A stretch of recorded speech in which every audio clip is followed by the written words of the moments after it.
CIS EPOS के अंदर आज हम सीखने जा रहे हैं कि हम किस तरीके से CIS EPOS के अंदर अपने लॉयल्टी प्रोग्राम को रन कर सकते हैं। जो हमारे लॉयल कस्टमर्स होते हैं उनके लिए हम किस तरीके से पॉइंट क्रिएट कर सकते हैं और पॉइंट को हम किस तरीके से रिडीम कर सकते हैं। तो आइए चलते हैं अपने सेशन की तरफ।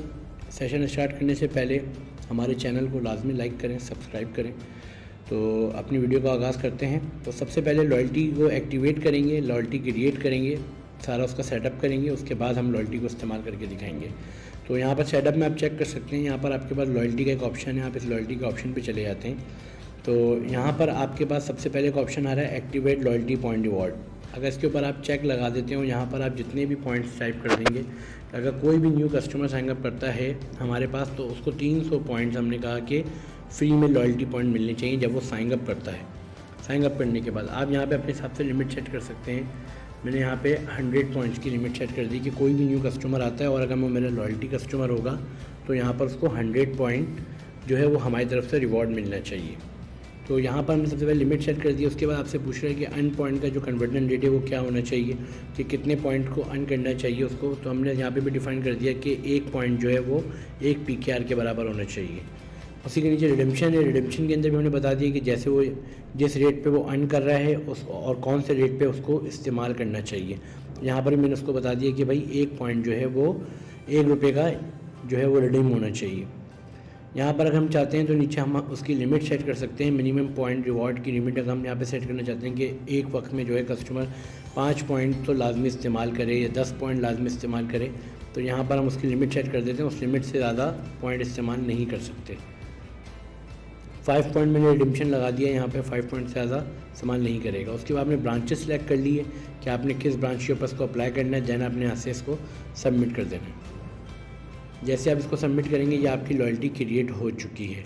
अब हम एक as a new customer create करते हैं और उस न्यू कस्टमर को एज अ लॉयल्टी बनाते हैं ताकि उसको आपको ये भी पता चल रहा है कि आपका जो न्यू कस्टमर है वो न्यू कस्टमर आपको जो आपने उसको साइनअप के ऊपर रिवॉर्ड दिया है वो उसको मिल रहा है कि नहीं मिल रहा। तो यहाँ पे हम एक न्यू कस्टमर क्रिएट कर लेते हैं और न्यू कस्टमर का हम यहाँ पे नेम रख देते हैं टेस्ट कस्टमर लॉयल। ठीक है, यहाँ पर हमने इसकी बाकी रिमेनिंग डिटेल्स को फिल कर देना है और उसके बाद इनेबल लॉयल्टी हमने इसकी यहाँ से कर देनी है यस। जैसे हम इनेबल लॉयल्टी को यस करके इस कस्टमर को ऐड करेंगे तो ये टेस्ट कस्टमर जो आपने क्रिएट करा है इसको जो है आपको लॉयल्टी पॉइंट्स रिवॉर्ड हो गए होंगे। आज हम अब चलते हैं इसके कस्टमर को देखने के लिए कि यहाँ पर इसके कितने पॉइंट्स क्रिएट हो चुके हैं। हम सेल पर आ जाते हैं। जैसे हम सेल पर आते हैं तो हम यहाँ पर अपना एक ऑर्डर पंच कर लेते हैं नॉर्मली सा। ये हमने एक ऑर्डर पंच कर लिया है 1148 का। अब हमने जो अपना न्यू कस्टमर बनाया था टेस्ट के नाम से, टेस्ट कस्टमर लॉयल, जैसे हम इसके ऊपर क्लिक करेंगे देखें अभी नीचे bill discount, delivery charges, service charges आ रहा है। यहाँ पे लॉयल्टी का भी कोई जिक्र नहीं है। अगर वो मेरा लॉयल कस्टमर होगा मैं इसको क्लिक करूँगा तो आप यहाँ पे चेक कर सकते हैं फ़ौरन से आपके पास लॉयल्टी का पॉइंट ऑप्शन आ चुका है। अब लॉयल्टी पॉइंट पे क्लिक करेंगे तो 100 पॉइंट हमने कहा था उसको एज अ साइनअप के टाइम पे 100 पॉइंट उसको मिलने चाहिए। तो यहाँ पे मैंने 100 लिख देना है। यहाँ पे हमें बताना है कि वो अपने कितने पॉइंट्स को रिडीम करना चाह रहा है। तो अगर मैंने आपके सामने लिमिट सेट करी हुई थी ₹5 की 5 पॉइंट्स की, तो अगर मैं यहाँ पे 5 लिख के ओके करूँगा तो वो एक्सेप्ट कर लेगा, लेकिन मैं 4 लिख के ओके करूँगा तो वो मना कर देगा। मुझे बोलेगा एटलीस्ट यूज़ 5 पॉइंट, क्योंकि मैंने वहाँ पे लिमिट सेट करी हुई है। तो मैंने इसको यहाँ पे कहा कि भाई तुम मुझे 20 पॉइंट्स मेरे इसमें से इस्तेमाल कर लो।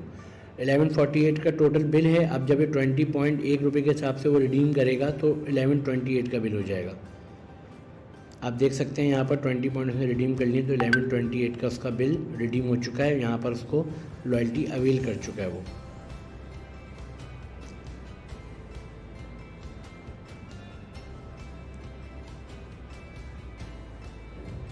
यहाँ से हम पे पे आ जाते हैं। जैसे ही हम पे पे क्लिक करते हैं और यहाँ से हम पे कर देते हैं इस बिल को। जैसे हम इस बिल को पे करेंगे तो आप यहाँ पे चेक कर सकते हैं कि जो उसका बिल था सबसे पहले वो आ गया, उसका टोटल कैश जितना बना वो आ गया। कैश उसने दिया 1128 और रिमेनिंग ₹20 जो है उसने लॉयल्टी डिस्काउंट हासिल करा। तो कैश का उसका कोई बकाया नहीं है।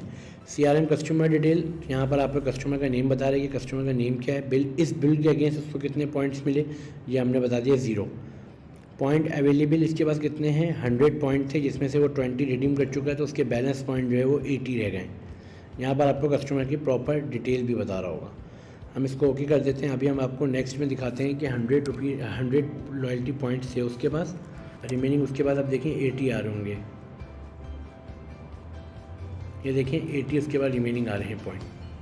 ठीक है, तो इस तरीके से हम अपनी लॉयल्टी को इस्तेमाल कर सकते हैं। अच्छा, लॉयल्टी के अगेंस्ट हमारे पास एक रिपोर्ट भी क्रिएट हुई हुई है, वो भी मैं आपको दिखाता हूँ।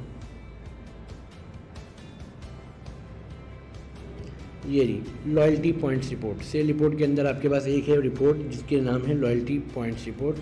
आप इसको पूरे मंथ के ड्यूरेशन के इसमें आपने सेलेक्ट कर लिया। आपने कहा कि मुझे मेरे इस कस्टमर की सारी लॉयल्टी चेक करनी है।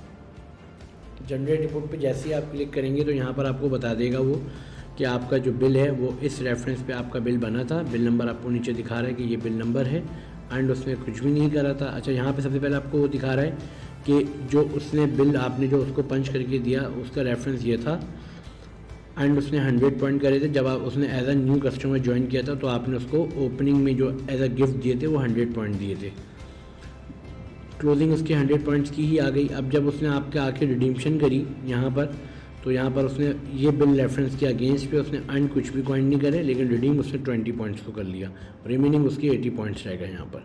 तो इस तरीके से आप लॉयल्टी की रिपोर्ट को भी चेक कर सकते हैं। Thank you for watching this video. मज़ीद हमारी वीडियोज़ को देखने के लिए हमारे चैनल को सब्सक्राइब करना मत भूलिएगा। अपना ख्याल रखिएगा। अल्लाह हाफ़िज़।